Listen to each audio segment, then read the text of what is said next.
हरे कृष्णा। आप सभी का बहुत स्वागत है आज के हमारे अध्याय 5 में कर्मयोग।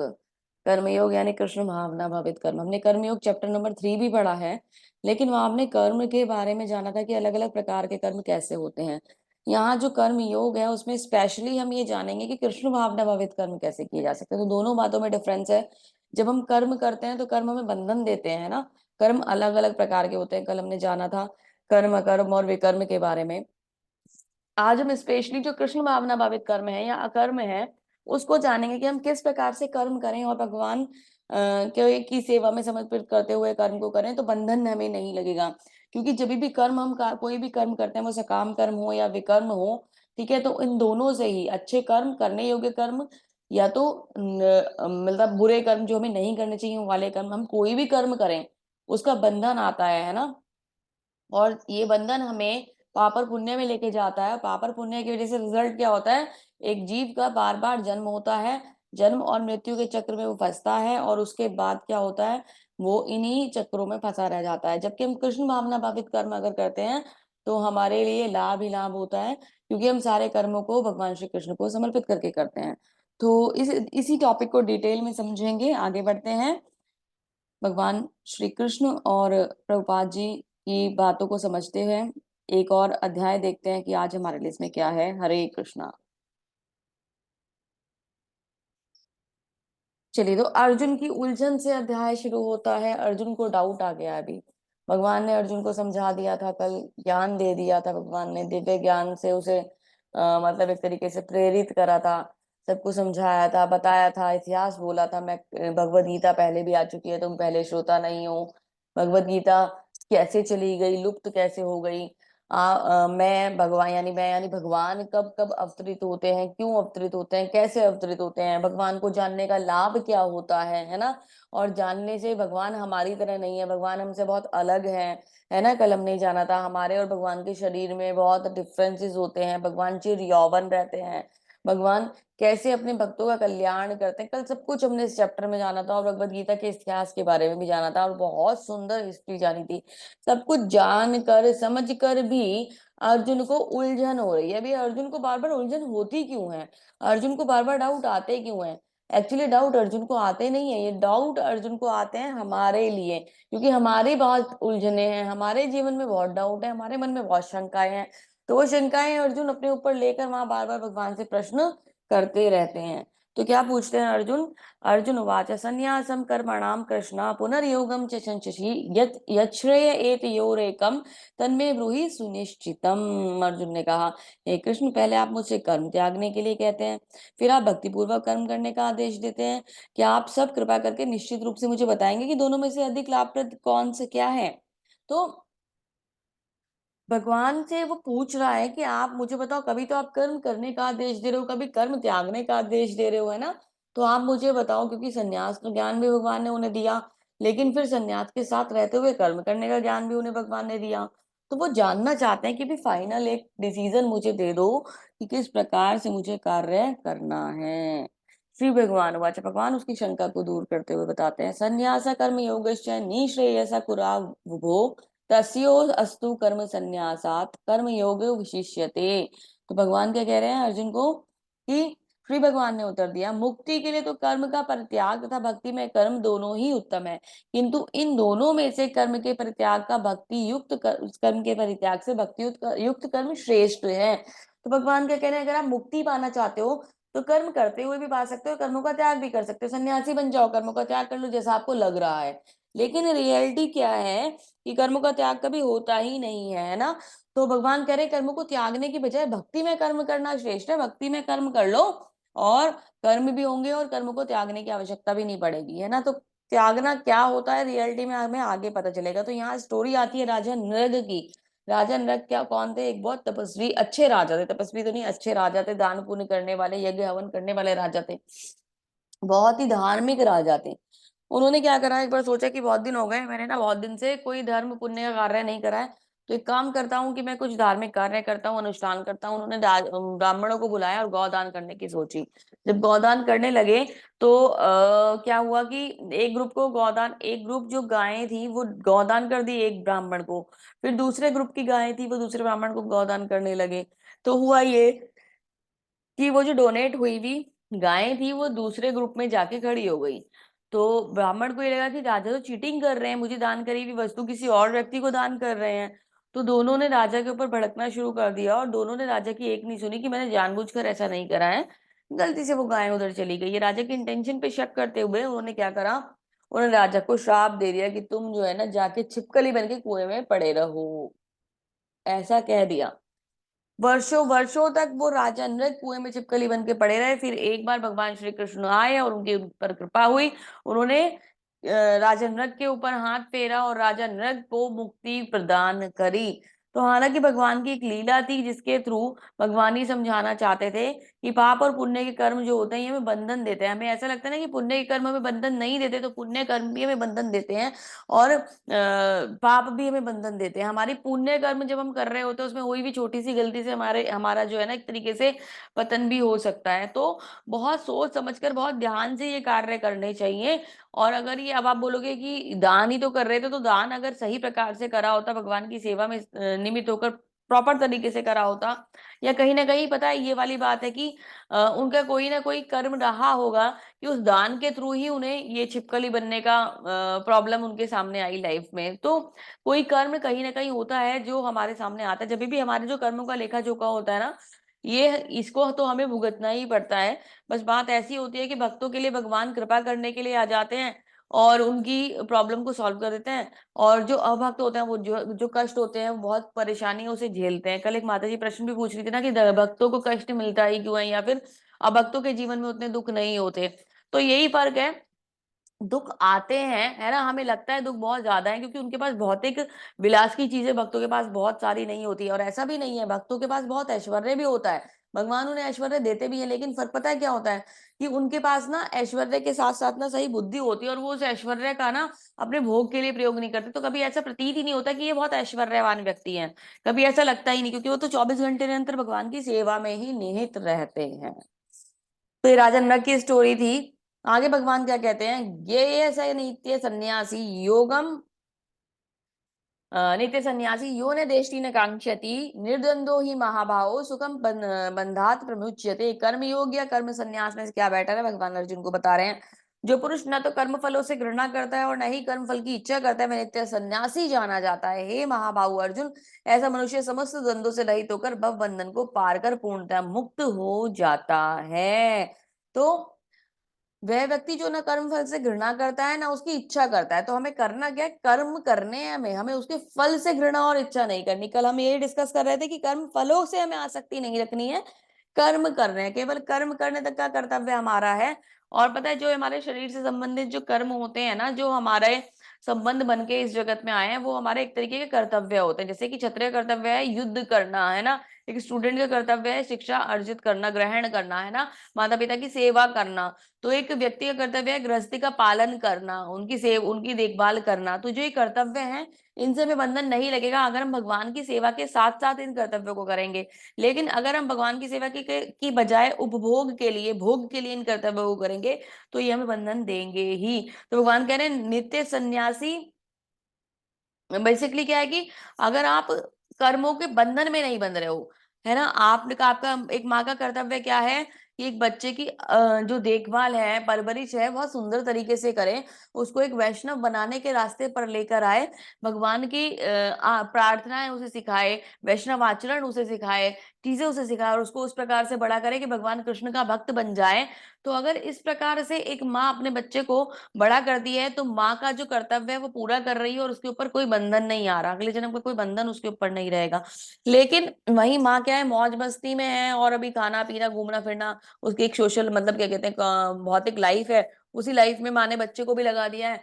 तो ये जो रिजल्ट है इसका कोई फायदा नहीं है, तो बंधन डेफिनेटली देगा ही देगा। आपने सुना भी होगा प्रभुपाद जी क्या कहते हैं कि यदि आप एक बच्चे को कृष्ण भावना अमृत दे सकते हो, तो आप कितनी भी संतान उत्पन्न कर सकते हो, कोई बाउंडेशन नहीं है कि हमें क्या कहते हैं संतान उत्पन्न करने में हमारे नंबर्स हैं कि हमें एक बच्चा होना चाहिए हमारे यहाँ, या दो या चार होने चाहिए। पर प्रभुपाद जी कहते हैं आप कितनी भी संतान आपके यहाँ हो, मतलब एक्चुअली क्या है संतान उत्पत्ति, क्योंकि इंद्रिय भोग से भी लोग इसको रिलेट कर लेते हैं, है ना। तो प्रभुपाद जी क्या बता रहे हैं कि बेसिकली क्या होता है, जब गृहस्थ जीवन में, गृहस्थ आश्रम में व्यक्ति आता है तो संतान उत्पत्ति के लिए ही दोनों लोगों का दाम्पत्य, मतलब संतान उत्पत्ति के लिए, मैं सॉरी, दोनों का जो कनेक्शन होता है वो बेसिकली किस लिए होता है कि वो उत्तम संतान उत्पन्न कर सके, है ना।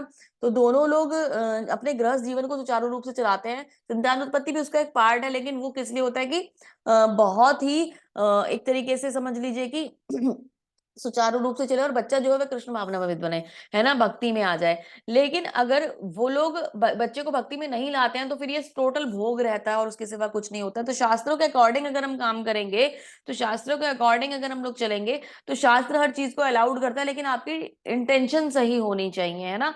और अगर हम शास्त्र में की बातों को नहीं मानेंगे तो वो केवल भोग है, और हम लोग अपनी इच्छाओं की पूर्ति के लिए सारे कार्य करेंगे। ये डिफरेंस है। आप लोग यूथ हो, अभी मैं समझा रही हूँ आप लोग को, इस बात को बहुत ध्यान से समझने वाली बात है।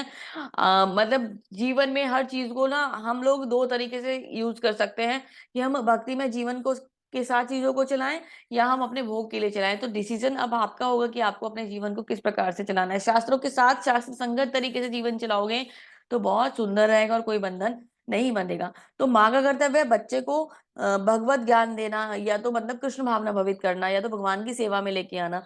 पर अगर वो माँ वो कर्तव्य पूरा नहीं करेगी तो वो क्या बन जाएगा, भौतिकता में लिप्त हो जाएगा, तो दोनों के लिए परेशानी होगी। तो मतलब अभी भगवान श्री कृष्ण क्या कह रहे हैं कि सब अच्छा दोनों है, कार्य दोनों सही है, लेकिन बंधन उसके अंदर नहीं होना चाहिए। भव बंधन से पार होने का तरीका क्या है कि कार्य करो पर आसक्ति मत रखो। लास्ट में दिया भी, कर्म फल का त्याग करो, कर्म का नहीं। हमें फल से आसक्ति नहीं रखनी, कर्म से आसक्ति, मतलब हमें कर्म फल का त्याग करना है। कर्म करने की इच्छा है तो भी कोई बात नहीं, पूरा कीजिए, पर कर्म फल का त्याग कर दीजिए।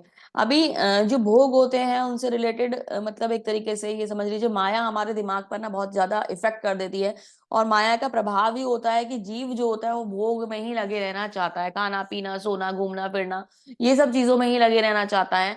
वो कभी भी मतलब भगवान की भक्ति में नहीं आता। आप बहुत सारे माताओं से या किसी, जैसे प्रभु जी से बात होती है, हम उनसे कहते हैं आप आओ भगवद गीता का हमारा सेशन चल रहा है, आप लोग को ज्वाइन करो, देखो। तो माता जी के पास तो एक्सक्यूज होता है, माता जी सुबह के पास, सुबह का हमारे पास टाइम नहीं होता, बच्चों को स्कूल जाना होता है, घर का काम होता है, ये होता है वो होता है, 50 चीजें वो बता देती हैं। मिड टाइम में जब बोलो कि दोपहर में आप लोग आ जाओ, तो भी मतलब बच्चे स्कूल से आते हैं, ये आता है वो आता है, बहुत सारी चीजें। प्रभु जी को सबको ऑफिस जाना होता है, काम करना होता है, इतने इतने इतने इतने एक्सक्यूज दे देते हैं, इतने एक्सक्यूज दे देते हैं कि मतलब आप चुप ही हो जाते हो, क्योंकि उनके ऊपर माया का प्रभाव चल रहा है कि वो ना अपने उस भौतिक जगत से निकल कर आगे बढ़ना ही नहीं चाहते, वो माया में ही ग्रसित रहना चाहते हैं।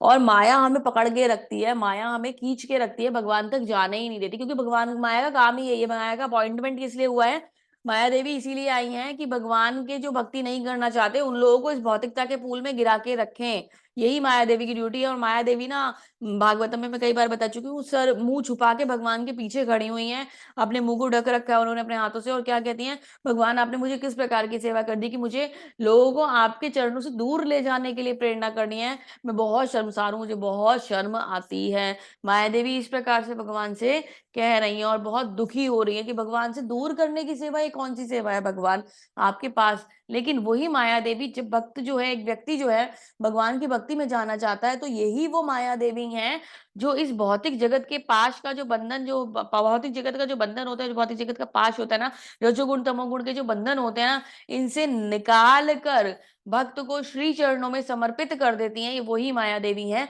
तो अगर हम प्रेरणा करेंगे भगवान से मिलने की, तो माया देवी हमें छोड़ देंगे। स्टोरी जान लेते हैं क्या है यहाँ पे। स्टोरी है कि नामाचार्य दास ठाकुर जी महाराज को कौन नहीं जानता।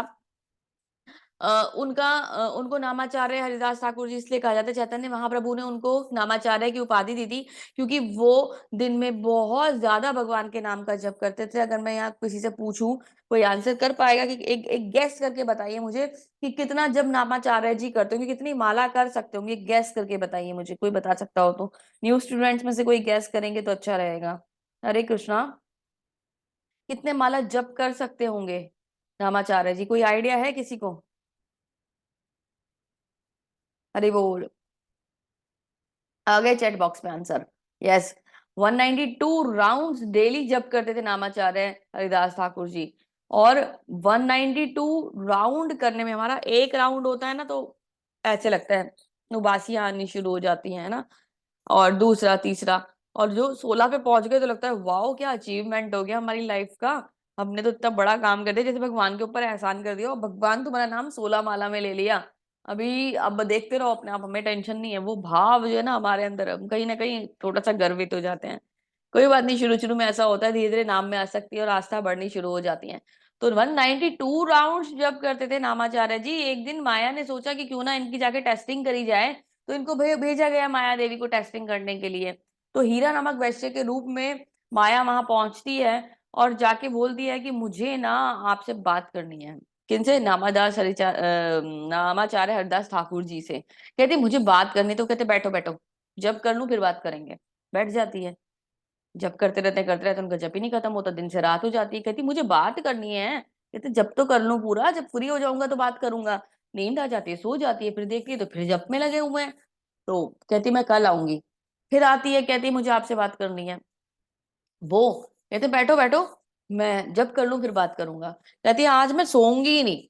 वैसे हीरा वैसे जो, तो कहती मैं आज सोऊंगी ही नहीं, चाहे कुछ भी हो जाए, ये जब करेंगे, जब ये फ्री होंगे मैं इनसे बात करके जाऊंगी। तो वो बैठी रहती बैठी रहती बैठी रहती, उनका जप ही नहीं खत्म होता। उन्हें फिर से नींद आ जाती है। तो नींद आ जाती है, उसे फिर से नींद आ जाती है, वो फिर से सो जाती है।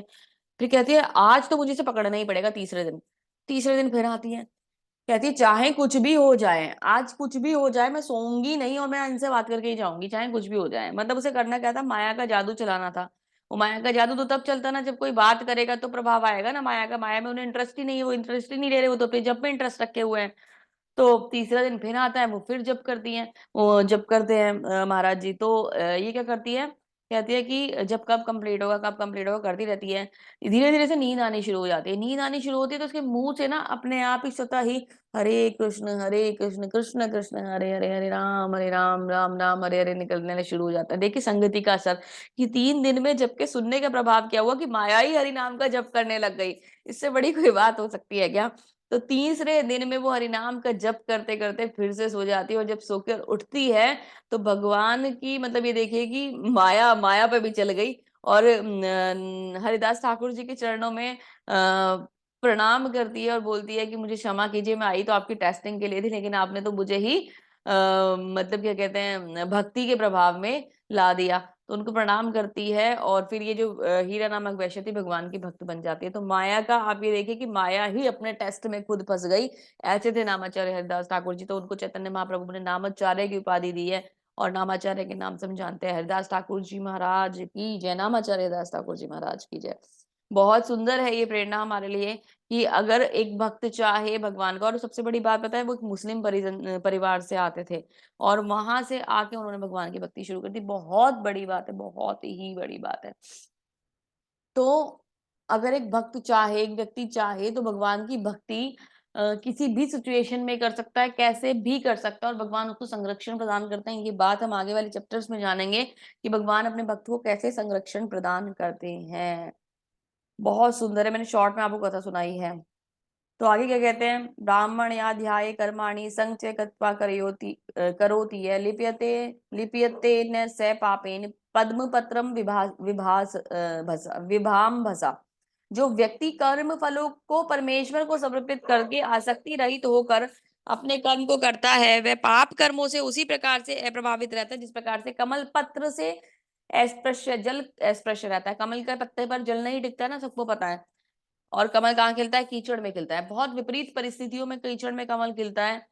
पानी की बूंदें उसके ऊपर गिरती हैं कमल के पत्ते पर, फिसलकर चली जाती हैं, वो उसे भिगो नहीं पाती हैं। तो पानी का इफेक्ट किस पे नहीं आ रहा है? कमल के पत्ते पर नहीं आ रहा है। वैसे भगवान के जो भक्त होते हैं, उनके संग सिचुएशंस आती हैं, पर उनको कभी भी उन सिचुएशंस का कोई इफेक्ट होता ही नहीं है। वो हर चीज से अप्रभावित रहते हैं, उनको कोई आसक्ति, कोई मोह नहीं होता है, और कोई पाप कर्म के बंधन भी उन पर इफेक्ट नहीं डाल पाते हैं, और वो भगवान की भक्ति करते करते ही भगवान धाम पहुंच जाते हैं। हनुमान ने लंका को भगवान राम के स्वरूप पे भगवान राम को भेंट के रूप में जलाया, है ना। उनकी शक्ति प्रदर्शन के रूप में उन्होंने नहीं जलाया, कर्म फल से जुड़ा हुआ नहीं था ये। इसलिए तुरंत उन्हें प्रभु की अगली सेवा में शामिल होने के लिए सक्षम किया गया, क्योंकि हर सांस प्रभु की सेवा के लिए थी। तो अगर वो ये कहते, उन्होंने उन्होंने कभी घमंड नहीं करा, मैं हनुमान हूँ, देखो मैं लंका में आग लगाया, कितना बड़ा हनुमान हूं मैं। कभी देखा आपने हनुमान जी को ये एरोगेंसी दिखाते हुए? कभी भी नहीं। क्या कहते हैं? मैं तो प्रभु का सेवक हूँ। कभी पिक्चरों में आप देखते हो ना तस्वीर में, तो और रियलिटी भी यही है, भगवान के चरणों में ही उनकी जगह है, वहीं बैठे रहते हैं हाथ जोड़कर, है ना? तो ये सच्चाई है कि भगवान के बहुत बड़े भक्त हैं। हनुमान जी के मंदिर कभी आप जाते हो ना, तो आप जाओ और जाके हरे कृष्ण महामंत्र का जप अगर वहाँ करो, तो आप उनसे सिर्फ एक ही चीज़ बोलो कि हनुमान जी मुझे आप आपके जैसी सुंदर भक्ति दे दीजिए, जिससे मैं भगवान प्रभु मतलब कि कहते हैं भगवान श्री कृष्ण की, वो राम भक्त और राम और कृष्ण एक ही हैं, मैं भगवान श्री कृष्ण की सुंदर सेवा कर सकूँ और आपके जैसा सुंदर भक्त बन सकूँ। और कोई भौतिक इच्छा मत मानिए, बहुत अच्छे हैं हनुमान जी, है ना? हनुमान जी ने आशीर्वाद किसको दिया? अर्जुन को दे दिया कि मैं तुम्हारे किस पे आ जाऊँगा? ध्वज पे आ जाऊँगा, है ना? रथ पे आ जाऊँगा। तो वहाँ बैठ के अपना बल, जैसे ही हनुमान जी ने आशीर्वाद दिया था, तो ये देख लीजिए, अर्जुन योद्धा तो था ही, लेकिन अर्जुन का बल कितना बढ़ गया था, वो बहुत ही ज़्यादा। डायरेक्ट तो आशीर्वाद किसको मिला था? उसको ना भीम को मिला था, लेकिन एक तरीके से सहयोग वो अर्जुन को कर रहे थे, क्योंकि सेवा में तो वहाँ भगवान तो वहीं थे ना, तो बैठना तो वहीं पड़ेगा ना उनको आके, हनुमान जी को। तो वो दोनों को सपोर्ट कर रहे थे, अर्जुन को भी सपोर्ट कर रहे थे और भीम को भी सपोर्ट कर रहे थे। तो बहुत भगवान की सेवा से बड़ी संतुष्टि कुछ भी नहीं है। तो भगवान की सेवा में शामिल होने का मौका मिलता है, जब हम एक सेवा भगवान की लेते हैं, तो नित्य आगे और सुंदर सेवाएँ भगवान की हमारे जीवन में आने लग जाती हैं। कभी भी प्रैक्टिकल करके देख लीजिएगा, मंदिर में जाइएगा और वहाँ जाकर भगवान की एक सेवा आप ले लीजिएगा, भगवान इतनी कृपा बरसाएँगे कि भगवान की सेवाएँ आपको मिलनी शुरू हो जाएँगी। अपने घर में भगवान को भोग लगाना शुरू कर दें, भगवान के नाम का जप करें, भगवान का श्रृंगार करना शुरू कर दें और उन सेवाओं में जो आपको आनंद आना शुरू होगा, इतना ज़बरदस्त आनंद होगा कि भगवान अपनी सेवाएँ बढ़ाते चले जाएँगे और वो कृपा हमें मिलती चली जाएगी और वो इतनी सुंदर कृपा होगी कि आपका जीवन बदल देगी। ये मैं गारंटी से आपको कह सकती हूँ। एक बार आप इंटरेस्ट लेके देखिए। हम अपनी उपलब्धियों को कृष्ण के चरण कमलों पर रखना चाहिए, ताकि इनसे इसके लगाव से छुटकारा मिल सके। बेसिकली अगर हमने कुछ अचीव करा, ठीक है? तो हमें क्या करना है, उसका सारा का सारा जो श्रेय है भगवान को समर्पित करना है। हमें घमंड में नहीं आना, गर्व में नहीं आना कि मैंने ऐसा कर दिया, है ना? मैंने वैसा कर दिया। हमें क्या करना है, भगवान की कृपा से मुझे ये मिल गया, मैं तो इस योग्य था ही नहीं, मैं तो इस योग्य थी ही नहीं। पता नहीं कौन-सी भगवान ने हम पे विशेष कृपा कर दी, और ये रियलिटी है कि भगवान की कृपा के बिना किसी को कुछ मिलता नहीं है। हमारा कोई सामर्थ्य तो है ही नहीं। हम वो जीव जो साँसें भी प्रभु की दया पे ले रहे हैं, हम क्या कर सकते हैं? कुछ नहीं कर सकते। भगवान चाहे ना तो क्षण, मोमेंट पे, पता नहीं कौन-सा क्षण तो बड़ी चीज़ होती है, उसके भी 1000वें हिस्से में हमारी इमीडिएट मृत्यु हो जाए, और ये जो आवाज़ अभी सुन रहे हो ना, आपकी निकलनी बंद एक दिन तो डेफ़िनेटली होगी, लेकिन एक इमीडिएट बंद हो जाए, और वो बंद होने के बाद और क्या कहते हैं, ये लीला यहीं समाप्त हो जाए, जिस पे हम गर्व करते हैं कि जी मेरा घर, मेरे बच्चे, मेरा परिवार, मैं ये, मैं वो। भगवान बहुत दयालु हैं, उन्होंने हम पे दया करी है, तो हम चीज़ें कर पा रहे हैं। हमारा कोई अस्तित्व इस प्रकार से नहीं है, लेकिन भगवान के भक्त बन जाएँगे, तो डेफ़िनेटली हमें बहुत सुंदर एक तरीके से पहचान मिल जाएगी। ठीक है? तो चलते आगे बढ़ते हैं। प्रभुपाद जी से अच्छा एग्ज़ाम्पल क्या ही हो सकता है इसके लिए, इतनी नित्य सेवाएँ प्रभुपाद जी ने दे दी। अपना पूरा जीवन समर्पित कर दिया प्रभुपाद जी ने, और हमारे लिए ये सब चीज़ों को इतना एक तरीके से कह लीजिए कि ईज़ी कर दिया कि घर बैठकर भगवान का नाम ले रहे हैं। विद्या विनय संपन्ने ब्राह्मणे गविहस्तिनि शुनि चैव श्रवपाके च पंडिताः समदर्शिनः। विनम्र साधु पुरुष अपने वास्तविक ज्ञान के कारण एक विद्वान तथा विनीत ब्राह्मण, गाय, हाथी, कुत्ता तथा चंडाल को समान दृष्टि समभाव से देखते हैं। यानी कि एक ब्राह्मण का गुण क्या होता है, वो किसी में भी भेदभाव नहीं करता। वो क्या करता है, ज्ञान के कारण गाय, हाथी, कुत्ता सबको समान दृष्टि से देखता है। अब समान दृष्टि से देखने का मतलब ये नहीं होता कि वो जाएगा और क्या कहते हैं, गाय को गले लगा लेगा, शेर को गले लगा लेगा। ऐसे थोड़ी, वो तो मार के फेंक देंगे पीछे को। वो क्या करता है, वो ये देखता है कि इनके अंदर भी परमात्मा का वास है ना? जैसे कोई कुत्ता आ गया गली में या घर के बाहर कोई आ गया, तो उसको ऐसे ना डंडे से मार के भगाते नहीं है। हटाना है तो वो तो हटा देते हैं, क्योंकि जीव है, उसको भी कष्ट होगा। गाय आ गई, कुछ लोग गाय को पानी डाल-डाल के भगा देते हैं। अरे इतने बेवकूफ हो तुम लोग, गाय को ऐसे भगा रहे हो। गंदा घर जाएगी घर के बाहर, कुत्ते तो गंदा घर करते ही हैं, लेकिन फिर भी एक तरीका होता है ना इन लोगों को इन इन जीवों के साथ भी ट्रीट करने का। ठीक है? तो क्या क्या देखना क्या है कि मान लीजिए हम मनुष्य और वो पशु है ना? तो ठीक है, उनके कोई कर्म है जो उस पशु योनि में है, लेकिन हमें तुच्छ दृष्टि से उनको नहीं देखना। उनके अंदर भी परमात्मा का वास है ना? तो तरीके से चीज़ों को डील करना चाहिए और हर जीव में परमात्मा का वास है। जैसे मैंने आपको पहले बताया था कि हम किसी को प्रणाम करते हैं, तो हम किसे प्रणाम कर रहे हैं? हम उस व्यक्ति को प्रणाम नहीं करते, उस शरीर को प्रणाम नहीं करते, हम उसके अंदर बैठे परमात्मा को प्रणाम करते हैं। ऐसे ही जब आप क्रोध कर रहे होते हो ना, तो आपको दिखाई तो क्या देता है? ये सामने व्यक्ति खड़ा है, मैं इस पे क्रोध कर रहा हूँ। लेकिन आप ये भूल जाते हो कि उसके हृदय में परमात्मा बैठे हैं, जो नाराज़ हो रहे हैं, उनको भी वो बातें लग रही होंगी, है ना? तो वो भी मतलब एक तरीके से आप अपमान किसका कर दे रहे हो? सामने वाले व्यक्ति का। कभी ये मान लिया ना कि इनके अंदर परमात्मा है, तो अपमान करना बंद कर दोगे, है ना? आप नाराज़गी करनी व्यक्त करनी बंद कर दोगे, मानोगे कि सामने परमात्मा बैठे हैं। तो अगर ये वाली सोच में हमारे अंदर डेवलप हो जाए ना, तो आधी प्रॉब्लम्स तो ऐसे ही खत्म हो जाएँगी। लेकिन वो बहुत बड़ी बात है कि व्यक्ति कैसे इस बात को समझेगा और कैसे इस बात को आगे बढ़ाएगा। यह दुनिया निश्चित रूप से बेहतर जगह होगी यदि सभी एक साथ मिलकर इस विचारधारा को सार्वभौमिक भाईचारा इस विचारधारा सभी एक साथ मिल सकें। इस विचारधारा को सार्वभौमिक भाईचारा कहा जाता है, लेकिन यह कभी भी व्यवहार में नहीं देखा गया है। कारण यह है कि सामान्यतः सार्वभौमिक मार्गदर्शक पिता को स्वीकार करने तक सार्वभौमिक भाईचारा एक दूर का सपना है। तो हम सब ये यूनाइटेड स्टेट जो बनाने का एक प्रोविज़न चला था कि सब राष्ट्र एक होंगे, वो फेल हो गया और सभी आज भी अलग-अलग ही बैठे हुए हैं। उन्हें एक प्लेटफ़ॉर्म पे लाने की जब बात हुई, तो वो पूरी तरीके से सक्सेसफुल नहीं हो पाई, है ना? अलग-अलग लीडर्स अलग-अलग तरीके से प्रयास करते हैं, लेकिन फिर भी कहीं न कहीं कोई न कोई कमी रह जाती है। लेकिन ये कमी पूरी हो सकती है अगर हम एक पिता को स्वीकार कर लें। आप देखते हो और वो प्रभुपाद जी बहुत अच्छी तरीके से कर पाए। आपने देखा कि उन्होंने पूरे नेशन को यूनाइट कर दिया। आपने देखा कि उन्होंने देश में, विदेश में कितने ज़्यादा 108 मंदिर बनाए थे और आज कितने ज़्यादा मंदिर बढ़ चुके हैं, है ना? भगवान के नाम का प्रचार हो रहा है। तो अलग-अलग धर्मों से लोग आते हैं और प्रचार करते हैं। मैंने कल एक स्टेटस शेयर करा था कि एक व्यक्ति ने कज़ाकिस्तान में मतलब क्या कहते हैं एक पूरा गाँव डेवलप कर दिया। कृष्णा विलेज के नाम से वो गाँव था। अभी वृंदावन पार्क के नाम से वो नया गाँव डेवलप हुआ है। तो 2007 की बात थी कि वहाँ की जो गवर्नमेंट थी 99 की बात थी, उन्होंने क्या करा, उन्हें लगा कि ये जो है ना मतलब सनातन धर्म को बहुत ज़्यादा बढ़ा रहे हैं, वो मुस्लिम कंट्री है। तो उन्होंने क्या करा, उनको उनके गाँव जो मतलब उन्होंने लीगली परचेज़ करा था, उसको तोड़ दिया और मतलब क्या कहते हैं, सब डिस्टर्ब कर दिया।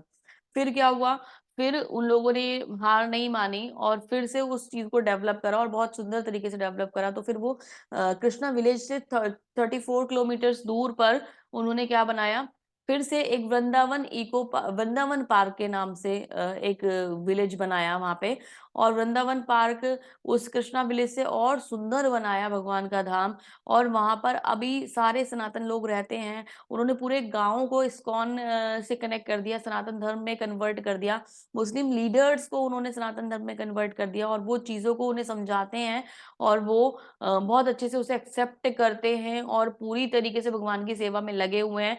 जिस गवर्नमेंट ने ये देखा कि ये तो यहाँ पर ना सनातन धर्म का प्रचार कर रहे हैं और ये हमारे लिए प्रॉब्लम बन सकते हैं, उसी जगह भगवान की कृपा हुई और लोग भक्ति कर रहे हैं। बहुत सुंदर तरीके से भक्ति कर रहे हैं। तो कल ये स्टेटस था और ये रियलिटी है कि भगवान का भक्त चाहे तो कुछ भी कर सकता है और कोई गलत इंटेंशन तो थी नहीं ना। वहाँ की गवर्नमेंट अपने लिए एक तरीके से कह लीजिए सेल्फिश हो गई थी और उनको परेशान कर रही थी। तो जब आप देखते हो तो मन ऐसा करता है कि किस कभी वाक़ई में जाके वहाँ पे अनुभव ले पाओ, उन वैष्णवों से मिल पाओ, कभी ऐसी इच्छा होती है देखने की। तो बहुत ही अच्छे-अच्छे प्रयास लोग करते हैं और भगवान तो ये बात क्या है? ये बात है एक पिता को स्वीकार करना, है ना? हम सब जो हैं वो कृष्ण की संतानें हैं, हम सब कृष्ण से आते हैं। ये धर्म और ये जाति मैंने भी कल भी आपको बताया था, ये हमारे बनाए हुए हैं, भगवान ने बनाकर नहीं भेजे थे, है ना? तो ये हमने बनाए हुए हैं, है ना? क्योंकि भगवान अनादि काल से हैं और हमने अलग-अलग चीज़ों को बना दिया, अपनी मर्ज़ी से बना दिया और कुछ भी नया बना के खड़ा कर देते हैं। जब हमारा मन करता है कुछ नया क्रिएट कर देते हैं, कुछ नई चीज़ में लग जाते हैं, नए-नए चीज़ों को धर्मों को फ़ॉलो करना शुरू कर देते हैं। तो ये हम करते हैं, अगर हम एक पिता को एक्सेप्ट कर लें, तो सब भाईचारा बहुत जल्दी हो जाएगा। बहुत इम्पोर्टेंट बात भगवान बता रहे हैं। क्या कह रहे हैं? बुद्धिमान मनुष्य दुःख के कारणों में भाग नहीं लेता, जो कि भौतिक इंद्रियों के संसर्ग से उत्पन्न होते हैं। कुंती पुत्र ऐसे भोगों का आदि तथा अंत होता है, अतः चतुर व्यक्ति उनमें आनंद नहीं लेता। तो जो एक समझदार व्यक्ति है ना, वो भोग में आनंद नहीं लेता। जैसे कीट-पतंगे होते हैं, जुगनू होते हैं, क्या है लाइट की तरफ आकर्षित होते हैं और जैसे ही रोशनी उनकी तरफ आती है, वो उसमें जलते हैं और मर जाते हैं। हिरण को ध्वनि से क्या कहते हैं बाँधा जा सकता है। उसको एक विशेष प्रकार की ध्वनि होती है, वो उसको सुनता है और गड्ढे में गिर जाता है। मधुमक्खी सुगंध के कारण फूल में बंध जाती है। जो मछली है वो दाने के कारण कांटे में फँस जाती है और जो हाथी है वो हथनी के लोभ के कारण जाल में फँस जाता है। तो ये सब क्या है, हमारे मोह के गड्ढे में डालने के तरीके हैं। हमारी इंद्रियाँ जो है हमें मोह जाल में फँसाती हैं और हमें पूल में गिरा देती हैं, भौतिक पूल में गिरा देती हैं, हमें गड्ढे में गिरा देती हैं, है ना? लेकिन जो समझदार व्यक्ति है वो इन बंधनों से मुक्त रहता है और किसी भी बंधन को अपने लिए कारण नहीं बनाता। लेकिन फिर भी लोग भूल में गिरते रहते हैं, है ना? जो भौतिकता में लिप्त लोग हैं, वो भोग विलास में ही लगे रहते हैं, खाना-पीना, भोग, ऐश्वर्य इन्हीं चीज़ों में लगे रहते हैं। धन समेट लूँ, बचा लूँ, 1 रुपया भी किसी को ना दे दूँ। भगवान के मंदिर में तो सेवा ही ना होनी चाहिए बिल्कुल भी। भगवान के मंदिर में कुछ नहीं होता, ये पैसे देके ये वेस्ट करते हैं, ये अपने भोग में लगाते हैं, ये करते हैं, वो करते हैं, ऐसे-ऐसे फालतू के डायलॉग बोलना शुरू कर देते हैं वो लोग। भगवान क्या कहते हैं? भोग से कुछ नहीं होगा, तुम्हारे भोग से कुछ नहीं होगा, तुम पूल में गिरोगे क्योंकि भोग कौन करने वाला है, भोगता कौन है? भोगता सिर्फ़ एक है, एकमात्र भगवान है। हमें अगर हम इस बात को सही प्रकार समझ जाएँ, तो आप ये बहुत इम्पोर्टेंट श्लोका है 5.23 23 है ना ये? 1 सेकंड 29 सॉरी 5.29 बहुत इम्पोर्टेंट श्लोक है, इसे अपने जीवन में अगर हमने उतार लिया, तो इससे ज़्यादा मतलब कुछ तसल्ली की बात होगी नहीं। क्या सुनना है यहाँ पे, क्या समझना है? बहुत ध्यान से समझिएगा। भोक्ताराम यज्ञतपसाम सर्वलोकम महेश्वरम सुहृदयं सर्वभूतानां ज्ञात्वा मां शांतिं मृच्छति। इसे शांति सूत्र कहा जाता है। क्या है ये शांति सूत्र? मुझे समस्त यज्ञों तथा तपस्याओं का परम भोक्ता, समस्त लोकों तथा देवताओं का परमेश्वर और समस्त जीवों का उपकारी एवं हितैषी जानकर मेरे भावनामृत से पूर्ण पुरुष भौतिक दुखों से शांति का लाभ करता है। तो जो व्यक्ति ये जान जाता है कि परम भोक्ता केवल भगवान हैं, सारे लोगों के स्वामी भगवान हैं, परमेश्वर भगवान हैं, वो हमारे सबसे बड़े हितैषी हैं। जो व्यक्ति इस बात को समझ जाता है कि मैं अपने भोग के लिए कुछ ना करूँ, सब कुछ भगवान को समर्पित करते हुए करूँ, सारी सा जो ये जो मेरा घर है, परिवार है, बच्चे हैं, बिज़नेस है, जॉब है, गाड़ी है, बंगला है, ये सब कुछ जो है ये इसका स्वामी मैं नहीं हूँ। इसके स्वामी मेरे ठाकुर जी हैं जो मेरे घर में विराजमान है, भगवान है जो घर में विराजमान है, वो सबसे बड़े स्वामी हैं, उनके ही कृपा से ये सब चीज़ें मुझे यहाँ पे मिली हुई हैं। जो इस बात को समझ जाता है और भगवान मेरे सबसे बड़े हितैषी हैं, मेरे जीवन में जो भी कुछ हो रहा है, वो केवल भगवान की इच्छा से हो रहा है और हर इच्छा में कोई ना कोई भलाई है। जो व्यक्ति इस बात को जान जाता है, वो व्यक्ति कभी भी किसी भी प्रकार से उसका पतन नहीं होता, भगवान की कृष्ण भावना में आगे बढ़ता हुआ जाता है और भगवान के सुंदर प्रेम को प्राप्त करता है और शांति जीवन में शांति ही शांति रहती है उसके। तो इस शांति सूत्र को हमें अपने जीवन में अपनाना होगा और इसे समझना होगा और इसका प्रयास समझने का इसको करना होगा। बहुत ही सुंदर शांति सूत्र है, तो इसको हमेशा अपनी लाइफ में याद रखिए। 3 पॉइंट्स को अगर आपने याद रख लिया ना अपने जीवन में, मैं गारंटी दे सकती हूँ कि आप कभी भी परेशान नहीं होंगे, आप कभी भी किसी भी प्रकार से आपका पतन नहीं होगा, आप किसी भी प्रकार से आपको कोई भी भौतिकता कभी खींच ही नहीं पाएगी, माया कभी प्रभाव डाल ही नहीं पाएगी। 3 चीज़ों को ध्यान रखना है आपको कि ये जो सारा परम भोक्ता भगवान श्री कृष्ण हैं, भगवान ही सबके स्वामी हैं और भगवान ही मेरे सबसे बड़े हितैषी हैं। ये 3 बातों को अपने जीवन में उतार लीजिए और फिर अपनी लाइफ को बहुत सुंदर बनता हुआ देखिएगा। मानव शरीर का हमें उचित उपयोग करना चाहिए। हरे कृष्णा। ये मानव शरीर हमें किस लिए बना है मिला है? खाओ पियो मौज करो के लिए मिला है? नहीं, ये मानव शरीर हमें मिला है भगवान की सुंदर भक्ति करने के लिए। देखो खाओ पियो मौज करो कौन कर रहा है? जीव-जंतु, पशु-पक्षी कर रहे हैं ना। सूकर होता है ना सूकर, वो कुछ भी खाता है। खाना दे दो तो भी खा लेता है, विष्ठा दे दो तो भी खा लेता है ना? गंदगी खा लेता है, सब कुछ खा लेता है। हाथी भोग से कनेक्ट रहता है ना? डॉग कुत्ता जो होता है वो उसे भौं-भौं, भौं-भौं, भौं-भौं करने की इतनी आफत होती है, वो जितना बोलता है, वो बोलते, बोलते, बोलते, बोलते, भौंकते-भौंकते थकता ही नहीं है ना? तो इस सब से अलावा भी अगर मैं बताऊँ तो आहार, निद्रा और भय और मैथुन 4 चीज़ें होती हैं। ये 4 कार्य पशु-पक्षी भी करते हैं और मनुष्य भी करता है। तो और वो पशु-पक्षी जो होते हैं वो हमसे बेटर कर लेते हैं। पशु-पक्षियों के पास टाइम होता है। वो सुबह अर्ली मॉर्निंग उठ जाते हैं, इवनिंग में अपने घर चले जाते हैं, सो जाते हैं। खाना टाइम से पहले खा लेते हैं, उतना ही खाते हैं। बोरी रखी होती है ना अनाज की बोरी, चिड़िया आती है और एक ही दाना लेके जाती है, और वही अनाज की बोरी अगर एक मनुष्य के सामने रखी होगी तो वो क्या करेगा, उठा के बस अपने घर ले जाएगा, किसी दूसरे को मिल ही ना जाए। कोविड में आपने देखा ही होगा ना, क्या लूटपाट मचाई थी लोगों ने, ये सारा सामान भर लो जिससे कुछ मिलेगा ही नहीं, है ना। ये नहीं कि साथ वाला जो मेरा व्यक्ति है इसको भी किसी आवश्यकता, किसी चीज की आवश्यकता होगी। तो हम में और पशु पक्षी में, और संतान उत्पत्ति वो हमसे अच्छी करते हैं। मनुष्य एक संतान उत्पन्न करता है, और ये तो कई कई संतान उत्पन्न कर लेते हैं एक ही बार में। आप किसी डॉग को देखो तो वो तो कितने कितने 5-5 6-6 बच्चे उसको हो जाते हैं एक बार में, है ना। और भय से रक्षा करनी ये हमसे ज्यादा अच्छी तरह से जानते हैं। ये बिल्कुल अपने प्रोटेक्शन वाले उसमें रहते हैं, डिफेंसिव रहते हैं बहुत। जैसे ही कोई आक्रमण होने के इनके ऊपर या इन्हें कोई खतरा होता है, वो खतरे को, अगर भूकंप आने वाला है ना, तो लोगों को पहले पता चल जाता है। इनकी सेंसेस इतनी स्पेशल वो होती हैं, हाई होती है। हमें नहीं पता चलेगा, हम तो सोते रह जाएं और दब जाएं बिल्डिंग के नीचे, इन्हें पता चल जाता है और ये भग जाते हैं और बचा लेते हैं अपनी जान को।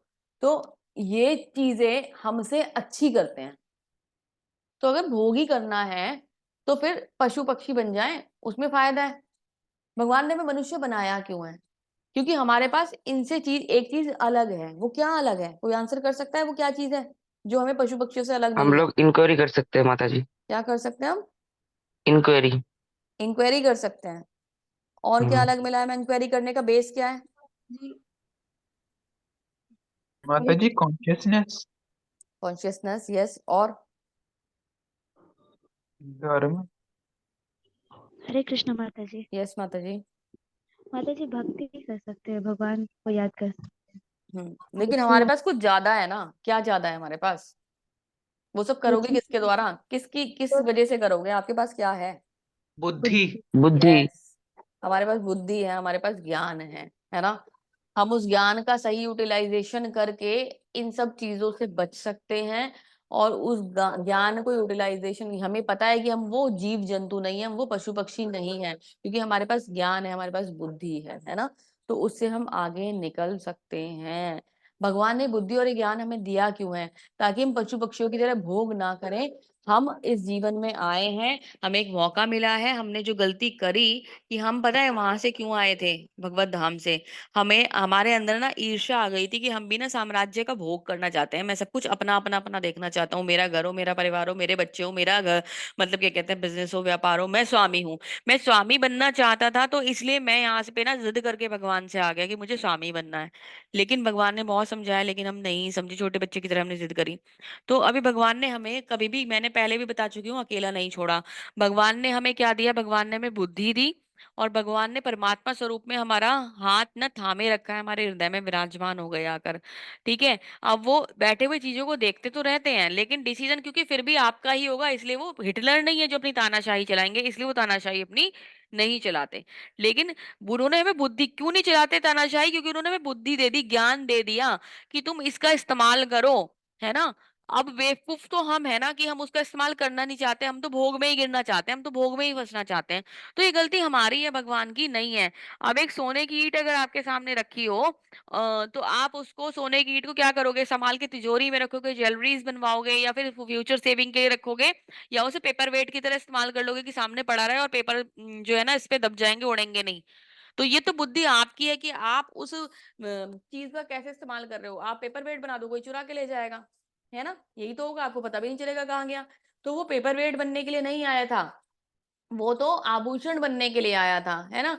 आप पेपर वेट बनने के लिए नहीं आए हो उस दुनिया में। आप क्या बनने के लिए आए हो? आप तो जेम हो, आप तो हीरा हो, आप तो बहुत ही ज्यादा सुंदर रचना हो भगवान की, सर्वश्रेष्ठ रचना हो भगवान की आप। और मनुष्य जन्म क्यों मिलता है? मनुष्य जन्म मिलता है हमें हमारा उद्धार करने के लिए, हमारी गलतियों को सुधार करने के लिए मनुष्य जन्म मिलता है, ना कि इन पशु पक्षियों की तरह भोग करने के लिए हमें ये जन्म मिला हुआ है। तो अब आप बोलोगे माता जी बहुत ही कर्तव्य होते हैं, परिवार है तो उसका पालन तो करना पड़ेगा ना, जॉब पे तो जाना पड़ेगा। 50 बार मैं ये बात समझा चुकी हूँ आपको। यस, ये हमारे कर्तव्य हैं। शरीर को उनसे बंधन, मतलब क्या कहते हैं, संबंध बना के चल रहे हो, लेकिन आसक्ति मत जोड़ो। तो ये शरीर के कर्तव्य रहेंगे, और आसक्ति जोड़ ली अगर आपने उनके संग, तो फिर ये बंधन हो जाएंगे, बंधन के कारण हो जाएंगे। हमारे शरीर के कर्तव्य हैं जो ससम्मान पूरे करने चाहिए। आपको अर्न भी करना चाहिए, फैमिली को सुचारू रूप से चलाना भी चाहिए, है ना, परिवार का पालन, माता पिता की सेवा, सब कुछ करना चाहिए। पर मोह में बनना नहीं चाहिए, क्योंकि मोह में बनते ही आप भगवान की भक्ति छोड़ देते हो। मोह छोड़ दो, आसक्ति छोड़ दो। क्यों कहा जाता है? क्योंकि जैसे ही मोह आता है हम भगवान को भूल जाते हैं। कुछ अच्छा होता है तो हम रम जाते हैं उस अच्छाई में, खुश होते हैं, इंजॉय करते हैं, भोग करते हैं। कुछ गलत हो जाता है तो भगवान को कोसना शुरू कर देते हैं। तो हमें इसी चीजों से बचना है। ठीक है, मानव शरीर का उचित उपयोग करें।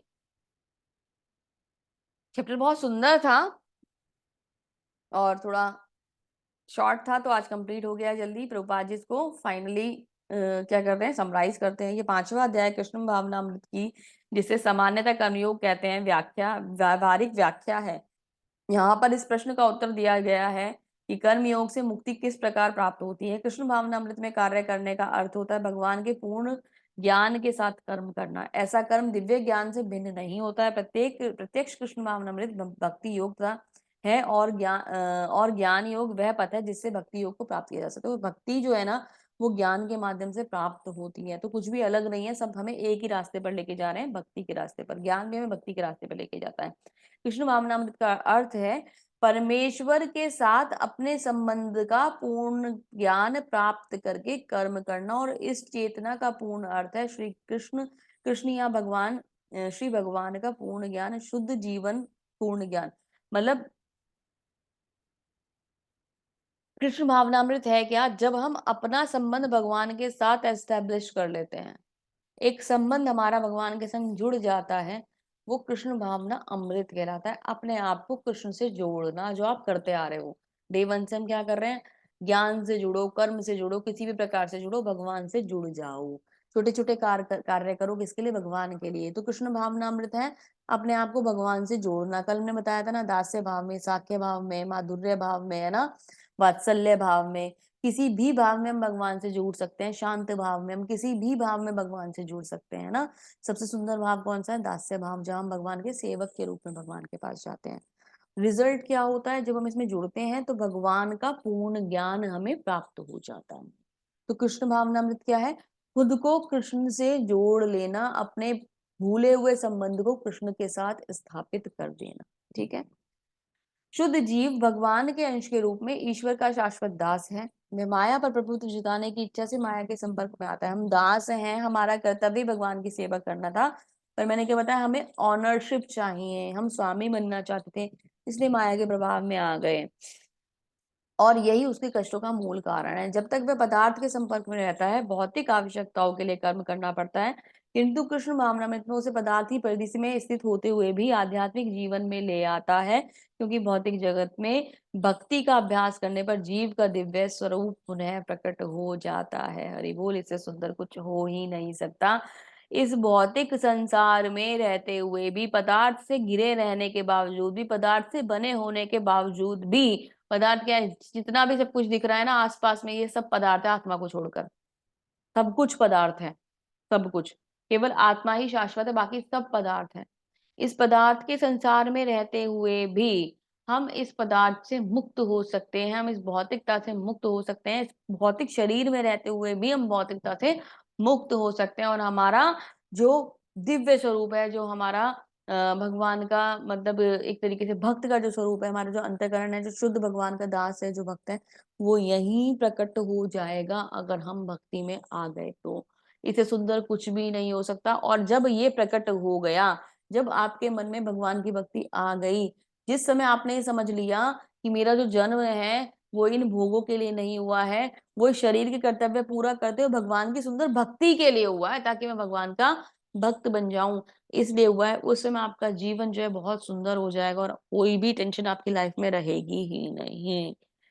इसी के साथ इस अध्याय को यहीं समाप्त करते हैं। श्रील प्रभुपाद जी की जय। बहुत सुंदर तरीके से श्रील प्रभुपाद जी ने हमें ये अध्याय समझाया, हमें बताया, बहुत ही सुंदर तरीके से हमें कर्मों का ज्ञान दिया, और भगवान की विशेष कृपा रही कि हमें शांति सूत्र मिल गया, और भगवान ने रिवील कर दिया कि वो हमारे सबसे बड़े हितैषी हैं। कितने सीक्रेट्स हमारे सामने ओपन होते जा रहे हैं, हम कभी जानते भी नहीं थे। तो बहुत ही सुंदर सुंदर अध्याय चल रहे हैं। कल हमारा इस सीरीज का लास्ट, इस सेक्शन का लास्ट चैप्टर होगा। हम लोग ध्यान योग करेंगे, और लास्ट हो जाएगा कर्म योग, यहाँ कंप्लीट हो जाएगा, एक सेक्शन पूरा हो जाएगा। फिर हमारा नया सेक्शन भक्ति योग शुरू हो जाएगा। आप सभी लोग से प्रार्थना है, सभी से प्रार्थना है, बने रहिए कंटिन्यू क्लास में, आते रहिए और भक्ति और भगवत गीता का लाभ लेते रहिए। हरे कृष्णा। बहुत बहुत धन्यवाद आप सभी का। हरे कृष्णा।